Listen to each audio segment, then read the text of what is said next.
En prisrčen pozdrav. Danes je nedelja, lep sončen dan in sem rekel, bom posnel tale video, ker se je name obrnila ena fenica na novo, me je odkrila pri Davidu Selakovič, ne, David Milosavljević, Klemenje Selakovič, dva podcasterja. Te podcasterji kar namreč tekmujejo med sabo, kjer bo bolj vodeba raztrgal ali pa boljši intervju naredil z njim. No, ta neka nova fenica me je tam pri Davidu Snemalcu Milosavljeviću odkrila in mi zastavila dva vprašanja. Rekel sem, ne bom jo tipkal, probal jo bom odgovoriti. Ampak kaj se zdaj dogaja? Teli podcasterji tekmujejo med sabo, kjer bo bolj vodeba zjebo. Ne zjebo, ampak kjer bo naredil boljši intervju. Zdaj je David Milosavljević snemalec, po enem tednu 30 000 obiskov, da ne govorim o teh 6 TikTokih, ki sploh niso oni špicni, ker ni upal vsega tistega, kar sem v 4 urah povedal v njegovem intervjuju. Pri njem doma 14. avgusta sva to posnela, že malce zastarelo. En teden je zdaj to v etru in če hočete res dober intervju, dajte to poslušati. Eden šahist je rekel, da sem Magnus Carlsen psihoanalize. Jaz se spoznam na šah, ampak več od tega tudi ni bil Bobby Fischer ali pa Kasparov, Tal, Korčnoj, Aljahin pa tako naprej. Fotor moj je bil šahist, zato tale šaht, ker obvladam, ampak ok, ne igram ga pa tukaj z užitkom, ker mi ga je usiljeval. Je bil 5 let star, jaz pa motorični fenomen, mene pa tisto šahonco tam silo. Kakorkoli že, jaz se bom pustil nagovoriti razno raznim podcasterjev, sam ne takim, da ima 10 obiskovalcev ali tist naročnikov. Zdaj, naslednji teden se k meni obetajo eni umetniki. Prišli bodo od daleč k meni v Trbovlje in bomo posnela podcast o umetnosti, ker psihoanaliza je do umetnosti zelo kruta.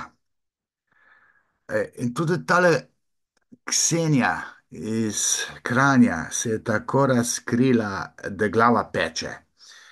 Mislim, največ obiskov bi jaz moral imeti iz teh svojih videoposnetkov, ampak ok, imam pač 4 urne ali pa 4 ure in pol, Tomaž Gorec. Tam ima rekord, 4 ure in pol, dvakrat sva imela intervju. Se pravi, ti trije, David Milosavljević, Klemen Selaković, Aideja, ta je kiksno na celi bojni črti.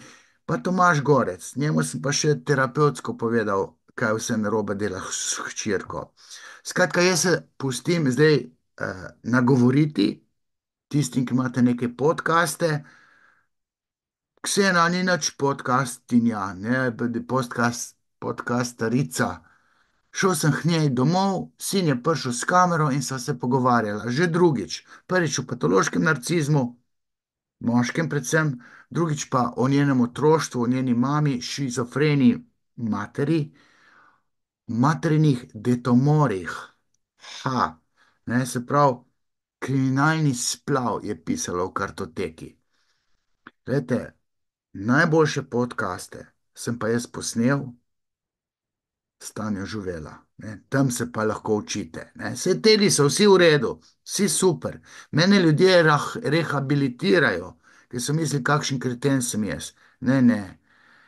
Znanje imam tako, da glava peče. To, kar jaz snemam ali pa sem posnel v preteklih 3 letih s Tanjo, to bo za vse večne čase. Jaz bom nekoč, tamle, ne vem, pri tisti smreki v zunaj, ki imam zdaj štikle nabite gor na 3 metrih. Imam spomenik v državnem zboru, Urška Klakočar Zupančič, pa tam na moji smreki sem pribil gor ene štikle iz gledališkega odra od Monike Jekler, ene propale štikle, sem rekel, dajte mi meni štikle, jih bom gor na smreko prbal in jih imam zdaj tam gor. Imam spomenik, policija me preganja. Mislim, moje znanje pa tako, da Sam še umret moram, pa bom dobil spomenik pri tisti les smreki. Ali pa tam dol, ki sem prej živel. Kakorkoli že, meni se je javila ta ena fenica in je rekla, oh, dejte mi tole povedati. In potem mi je napisala vprašanje, zdaj bom prebral ta dva vprašanja in snemam tale video na nedeljo. Rubrika bo pa Vaš zakaj, moj zato. In zdaj tole so zanimiva vprašanja, seveda sem ji odgovoril, oziroma ne bom ji pisal, in bom video posnel. Načeloma video po naročilu pač včasih zaračunam, ne, mislim, zdaj kdo ima koliko denarja. Me pa tu in tam kdo pokliče, pa pravi, dajte mi žiro račun ali dajte mi, kam naj doniram. Jaz sem hočem donirati, pa nimam PayPala. Tisti, ki imate PayPal, dajte mi donirati.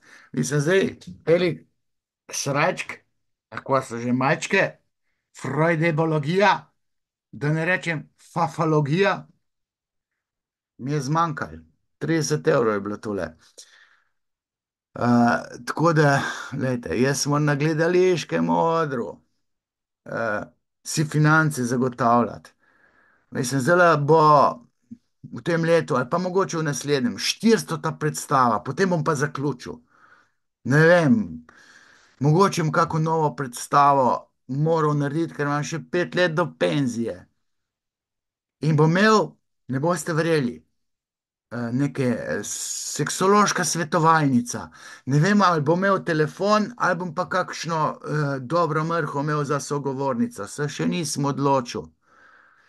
Tako da, evo, gremo zdaj na tolo Fenico mojo, ki mi je poslala dva vprašanja. Takole je napisala: kaj pomeni, če je žensko strah, da se bodo moški pretirano zaljubljali vanjo? To je pa tak nek sladek strah. Jaz bi rekel, ta ženska je zelo sočutna, se pravi, ful trpi, če vidi nekoga ga trpeti. In ona je zdaj kriva, da moški, s katerim noče nič imeti, trpi, ker jo ne more imeti, in zdaj si pa on smili. Mislim, na teoretski ravni je malce sebična, egoistična, ker etika in altruizem sta sebično koncipirana. Sebično pomeni, da človek dela altruistična, etična dejanja, se, bi rekel, pomaga drugim, zato da sam neha trpeti. To sem zadnjič v tem faktorju o splavu povedal, ne, kako zelo trpijo tisti, ki mislijo, da je tam otrok, ne, fetus je to, da je otrok ubit. In pa tako zelo trpijo, da se borijo proti splavu, samo zato, da sami nehajo trpeti. Na tej točki je etika sebično koncipirana, altruizem, sebičen. In ta ženska trpi, če moški trpi, ki jo ne more imeti. In pa mu komu mu da zaradi sočutja? Ne, ne. Stvar je bolj zakomplicirana, kompleksna je, v ozadju je otroštvo, ne, tako da deklica je verjetno kot deklica trpela v povezavi z očetom ali pa očimom. Ne. Se pravi, odgovore na to vrstna vprašanja, zakaj imamo mi neke občutke v odraslosti, dosti neobičajne, ali pa katerekoli občutke imamo, so verjetno moteči, ali so pa, ne vem, pozitivni, pa se sprašujemo, zakaj imamo take občutke. Zato, ker je rojstveni moment vseh odraslih občutkov v otroštvu. Nastal je v otroštvu, v nekem fundamentu, v primarni družini. In če je recimo očka imel nek odnos do hčere, se ta odnos do hčere reflektira, odseva se, simbolno se podoživi v odraslosti z moškimi. Ker nasledniki očeta so moški, oziroma tisti moški, ki je načeloma v intenzivni čustveni libidinalni zvezi z dotično žensko, ki je bila nekoč hčerka svojemu otroku. Se pravi, otroštvo v sebi nosi odgovore na vprašanja, ki si jih odrasli ljudje zastavljamo v zvezi z občutki, ki jih razvijamo v odraslosti. Vsi od odrasli občutki, odraslega človeka imajo rojstveni moment v otroštvu. Zdaj, tako bom rekel, mogoče oče posesivno ljubil, bil vezan, obseden s svojo hčerko. Hčerka si je pa želela, da se oče ne bi to k njej posvečal, ker tam ima mamico. Se pravi, da je že razvila tabu incesta, se pravi, to je bilo v neki že mal post-oidipalni fazi, ne od 3. do 5., 6. leta, ampak je ta mala ugotovila, da je očka mamico zanemarja in da se preveč obsedeno ukvarja z njo. To je možen scenarij, infantilni scenarij, na katerem potem odrasla ženska zgradi ta občutek, da si, bi rekel, moški smilijo, pa bi mogla reči: ne, pusti me pri miru, pa tega ne zmore. Se pravi, gravitacija tovrstnih občutkov je otroštvo, tam je treba iskati. In tako na prvo žogo bi rekel nek generalni odgovor, ampak ta ne more biti čist generaliziran. Bi bil pač, da si je deklica želela, kot hčerka tudi svoje matere, da se očka bolj z njeno mamo ukvarja, ne toliko z njo, ker je mogoče že vzpostavila tabu incesta. In očka, ljubčka tolo, hčerkico 5, 6 let stara, ona pa misli: očka, tam imaš mamico. Mamica je vsa čudna, objokana, celo grdo me gleda, ker ti imaš mene raje kot mamico. Se je prav, da ima očetje raje svojo hčerko kot mamico. Ampak če je preveč obsesiven do svoje hčerke in da zanemarja svojo ženo, žena mora pol libida dobiti, pol te libidinalne energije mora dobiti nasprotni spol, se pravi partner oziroma partnerica. Tudi mamice znajo biti obsedene s svojimi nadomestnimi možmi, sinovi. Ne, sin mora samo pol libida dobiti, pol te čustvene energije, pol mora fotor dobiti. In pa se sin normalno razvija. In tudi hčerka ne sme dobiti občutka, da ima očka ful raj njo, mamico pa popolnoma zanemarja. In če se to zgodi, bi se na tem fundamentu lahko razvil ženski v odraslosti občutek, da moški, ki so pretirano navezani na njo, načeloma je fajn, če je moški zelo, zelo obseden s to žensko. Njej je to fino. Če pa to moti, potem pa pomeni, da je imel očka nek pretirano čustveno libidinalen odnos s svojo hčerko, namesto da bi, in hčerka je tako razmišljala, v otroštvu bil ta očka bolj s to mamico. Očka pa da je hotel, pa recimo pa še s hčerko je spat zvečer, pa je ljubčka da. Namesto tam imaš mamico. Mamica pa vso spremenjeno faco, z nekim cold readingom, ta mala hčerka nezavedno ve, da je mamica žalostna, ker se fotor preveč z njo ukvarja, namesto tam imaš mamico. Ne? Ampak to ni bilo čist pri 3, 4 letih, ampak po mojem bolj po 6. letu, mogoče po oidipalni fazi, ki je bila tako rekoč zaključena, in potem očka se naveličal svoje tečne babe, pa se bolj s hčerko ukvarjal in jo imel za nadomestno ženo. Brez teh incestuoznih seksualnih tendenc, ampak te malo je to motil. In pol bi ona kot deklica skozi rada fotor da povedala: ej, ne med mene to krat, tam imaš mojo mamico, z njo se moraš malo bolj ukvarjati. In pol tega, tega očetu ne more reči, tega očetu ne more reči. In zaradi te ideje, da tega očetu jaz ne morem reči, pa bom strašansko rada dopovedala: mamico imaš, ne mene. In na tem fundamentu tovrstnega mišljenja se lahko ženski v odraslosti zgodi ta preblisk, zaradi katerega se je ta ženska na mene obrla, ne, in me vprašala, še enkrat ponovim vprašanje: kaj pomeni, če je žensko strah, da jo bodo moški pretirano imeli radi, se pretirano zaljubljali vanjo? Ja, deklica je tako razmišljala v povezavi z očetom ali pa očimom. Ne, se pravi, po neki ločitvi, da recimo še oče ni glih poznan in je ta nek libidinalni terapevt od mamice, nek moški naknadno postal očim in je dobro, bi rekel, se ukvarjal tudi s to hčerko, svojo eh, pohčirkil jo je, ne posinovil, kako se že reče, se ni važno. Se pravi, pride nek očim in pastorka je, preveč libidinalno zapopade in ta mala nezavedno čuti. To je problem Cankarja bil. Cankar je imel tam eno fukačico, ki je imela 13, 14, 5 let, 15 let staro hčerko, ne, hčerka je pol rasla, bila 15 let stara. A ta prasica pokvarjena, Cankar je porivu, ne mamo, se pravi, uno tetico, ampak hčerko. Ne? In mi ga slavimo. In potem je zanosila hčerka pri 15 letih in je na butu v trebu, tako da je splavila.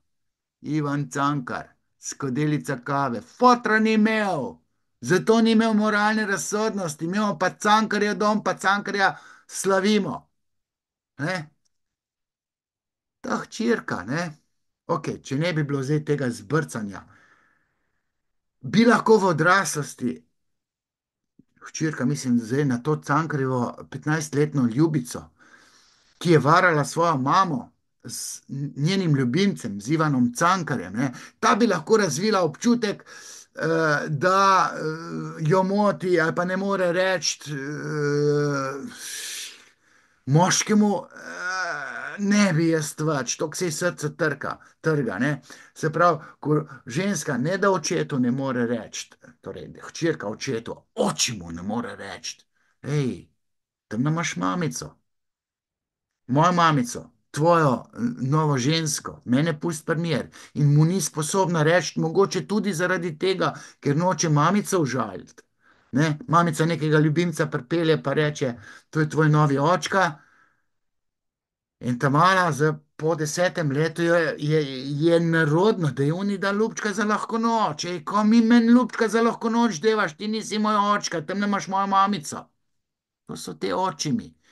Nekateri pedofili, latentni pedofili, si zbere ločenke s hčerko. Ne zato, ker je ženska toliko, mu je ženska toliko všeč. Zato, ker nezavedno ve, da se bo lahko do hčerke prebil. Latentni pedofili. Pa hčerka rata stara tam, kar naenkrat 13 let, 14 let, 15 let. Ha, imam to zgodbo. Hčerka 13-letna je varala svojo mamo z njenim ljubimcem in se dol dajala pri 15, 13 letih že. Par let je to trajalo.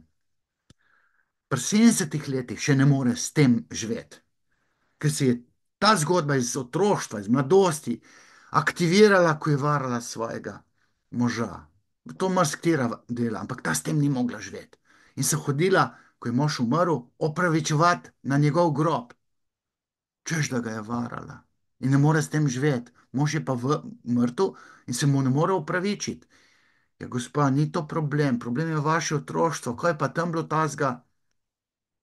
Z maminim ljubimcem sem se dol dajala pri 13 letih, pa mi je bilo lušno in sem vedela, da varam mamico. In potem, ki je varala moža, je to ven usekal. Ha, sem rekel, gospa, sprožili ste prvi dogodek iz otroštva. Pa to ste bili vi tam žrtev, 13-letna punca, ko pa ve, za kaj se gre.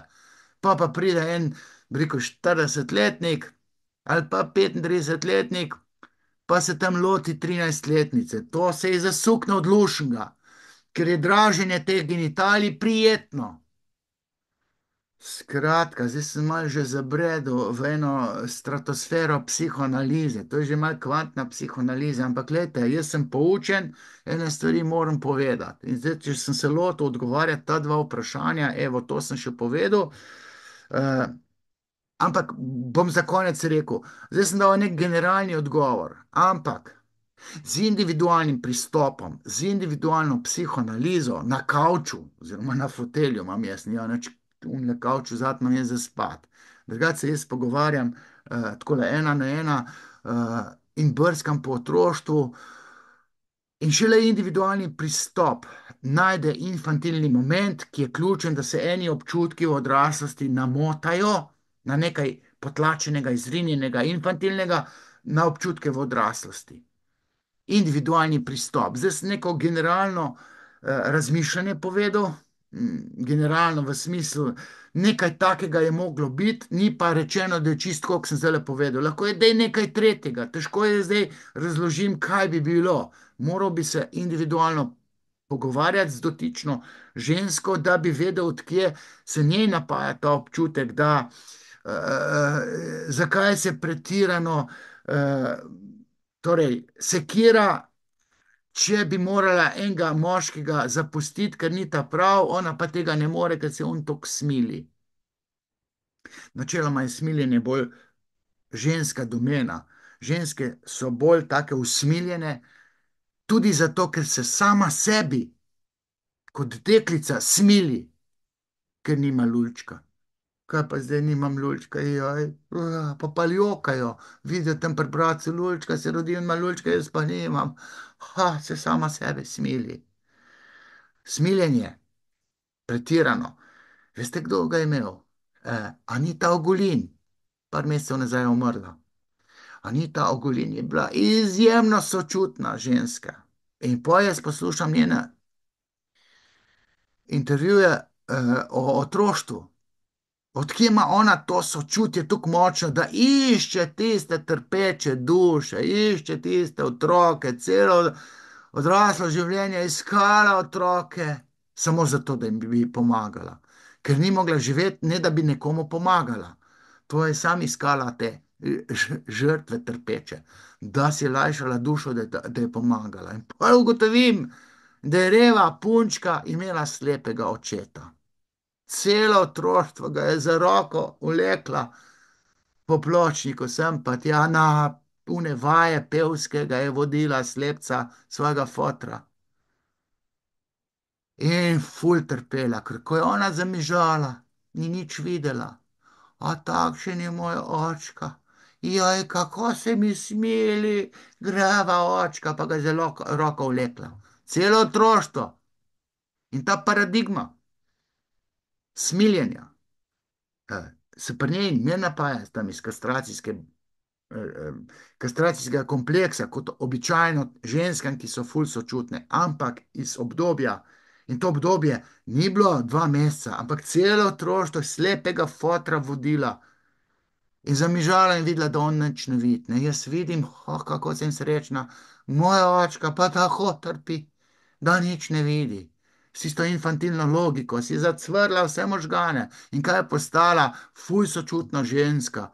Ne, tem društvo prijateljev mladine, tako je že, Mostel, ki je bila, ful pomagala, ni mogla zdržati, ne da bi pomagala, in iskala tiste trpeče duše, da bi jim lahko pomagala. Ko jim je pomagala, si je olajšala dušo, ne? Sebi je pomagala. Zato je etika, altruizem sebično koncipirana. Tako to je in tako mora biti, in tako svet laufa. Gremo na drugo vprašanje.